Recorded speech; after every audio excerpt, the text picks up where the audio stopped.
दोस्तों, African country Zambia के एक छोटे से टाउन में 120 मेगावाट का हाइड्रो पावर प्लांट और 237 किलोमीटर लंबी ट्रांसमिशन लाइन बनी हुई है, जिससे कि इस देश के करीब 10 लाख लोगों को इलेक्ट्रिसिटी मिलती है।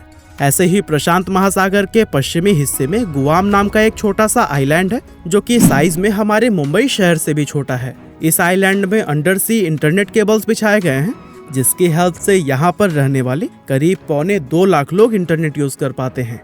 और दुनिया की सबसे ऊंची बिल्डिंग बुर्ज खलीफा के बारे में तो आप जानते ही होंगे, लेकिन क्या आपको पता है कि इस बिल्डिंग को बनाने में करीब 39,000 टन स्टील रेबार का इस्तेमाल किया गया है, जिसका वजन एफिल टावर से भी करीब 4 गुना ज्यादा भारी है।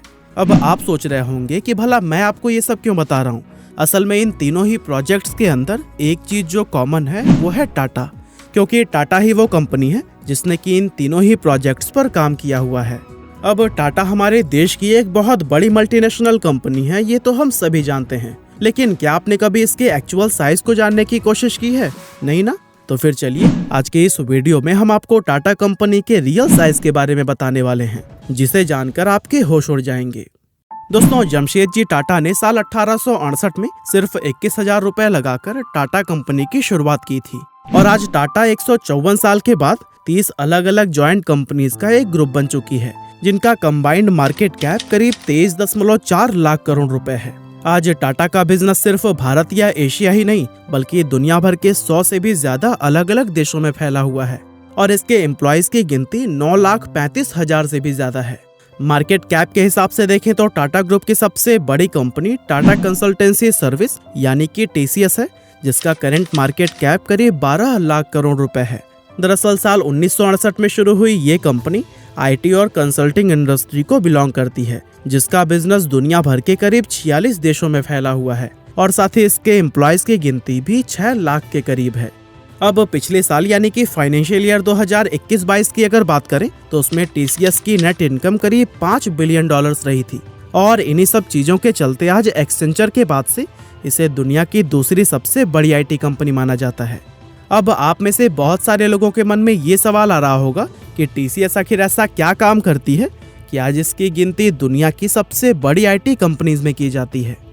अब वैसे तो TCS दुनिया भर में कई बड़े बड़े प्रोजेक्ट्स को मैनेज करती है, लेकिन एग्जाम्पल के लिए हम आपको इसके इंडियन पासपोर्ट प्रोजेक्ट के बारे में बताते हैं।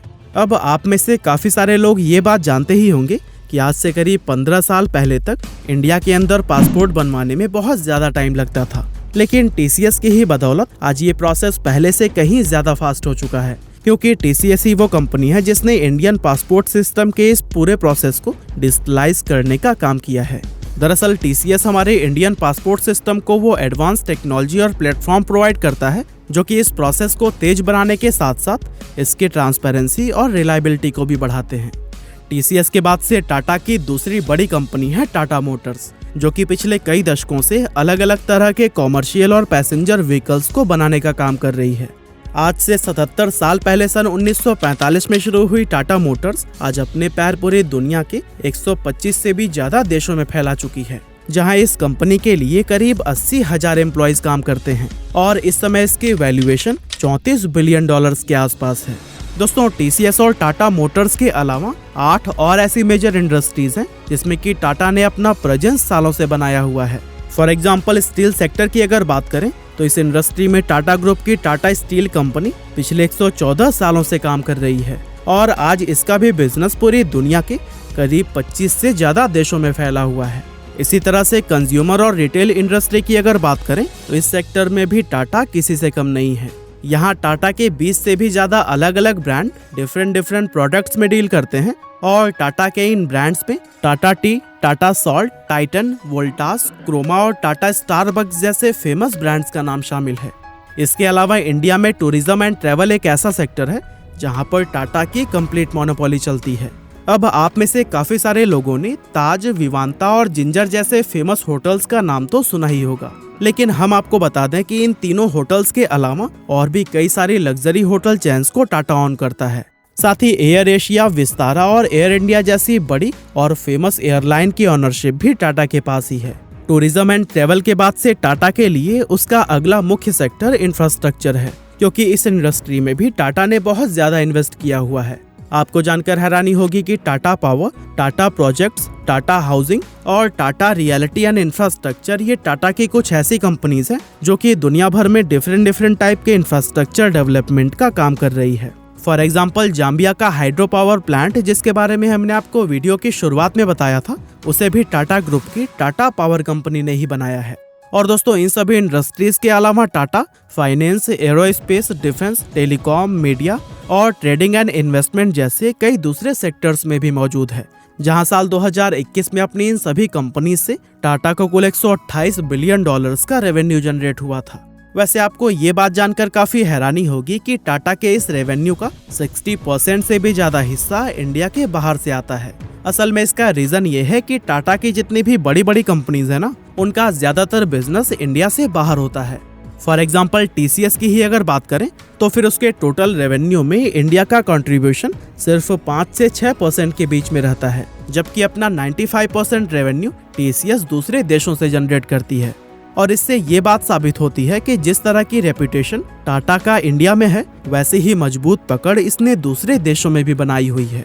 वैसे टाटा के ग्लोबल एक्सपेंशन और इसके इंटरनेशनल लेवल पर सफल होने का सबसे बड़ा श्रेय रतन टाटा को दिया जाता है, क्योंकि इन्हीं की ही लीडरशिप में टाटा ने सिर्फ 9 साल के अंदर 36 अलग अलग विदेशी कंपनीज को एक्वायर करके दुनिया को ये दिखा दिया था कि इंडियन कंपनीज भी ग्लोबल लेवल पर किसी से कम नहीं है। टाटा के द्वारा एक्वायर की गई इन कंपनीज में टेटली, कोरस ग्रुप, डाइवू और जैगुआर एंड लैंड रोवर जैसे बड़े ब्रांड्स का नाम शामिल है। और दोस्तों, इन सभी सेक्टर्स के अलावा टाटा ने ई-कॉमर्स इंडस्ट्री में भी अपने पैर जमाने शुरू कर दिए हैं। असल में टाटा को ये बात अच्छी तरह से मालूम है कि ई-कॉमर्स इंडिया के सबसे तेजी से उभरते हुए सेक्टर्स में से एक है। ऐसे में टाटा ऑलरेडी बिग बास्केट और 1mg जैसे ब्रांड्स को एक्वायर कर चुका है। साथ ही अभी कुछ महीने पहले टाटा ने अपनी नई ऐप टाटा नियो को भी लॉन्च किया था, जिसकी हेल्प से अब टाटा के डिफरेंट प्रोडक्ट एंड सर्विसेज एक ही प्लेटफॉर्म पर परचेज किए जा सकते हैं। और दोस्तों, अब लास्ट में हम बात करते हैं टाटा के इलेक्ट्रिक व्हीकल्स यानी कि ईवीज के बारे में, क्योंकि टाटा की ये स्टोरी उसके शानदार ईवीज के बारे में डिस्कस किए बिना पूरी ही नहीं हो सकती। असल में इंडियन ईवी मार्केट के अंदर टाटा का कोई मुकाबला ही नहीं है, जहां इंडियन ईवी मार्केट का 80% से भी ज्यादा शेयर अकेले टाटा के पास है। आप ये जानकर हैरान रह जाएंगे कि पिछले साल 2021 में इंडिया के अंदर बेची गई 13,700 इलेक्ट्रिक कार्स में 11,600 कार्स अकेले टाटा ने बेची थी। असल में टाटा की इस सक्सेस का मेन रीजन है कि इंडियन मार्केट में उसके जैसे मजबूत, स्टाइलिश और सस्ते ईवीज और दूसरी कोई कंपनी नहीं बना रही। और दोस्तों, टाटा ईवीज में कैसे डोमिनेट कर रहा है, इसके बारे में अगर आप डिटेल में जानना चाहते हैं तो फिर मैंने इस पर प्रॉपर वीडियो बनाया हुआ है, जिसका लिंक आपको डिस्क्रिप्शन में मिल जाएगा। आई होप टाटा के बारे में ये सभी फैक्ट जानने के बाद से आपको इसके एक्चुअल साइज का अंदाजा हो ही गया होगा। बाकी हमारी आज की इस वीडियो में बस इतना ही था। ये वीडियो आपको कैसी लगी हमें कमेंट करके जरूर बताइएगा। आपका बहुमूल्य समय देने के लिए बहुत बहुत धन्यवाद।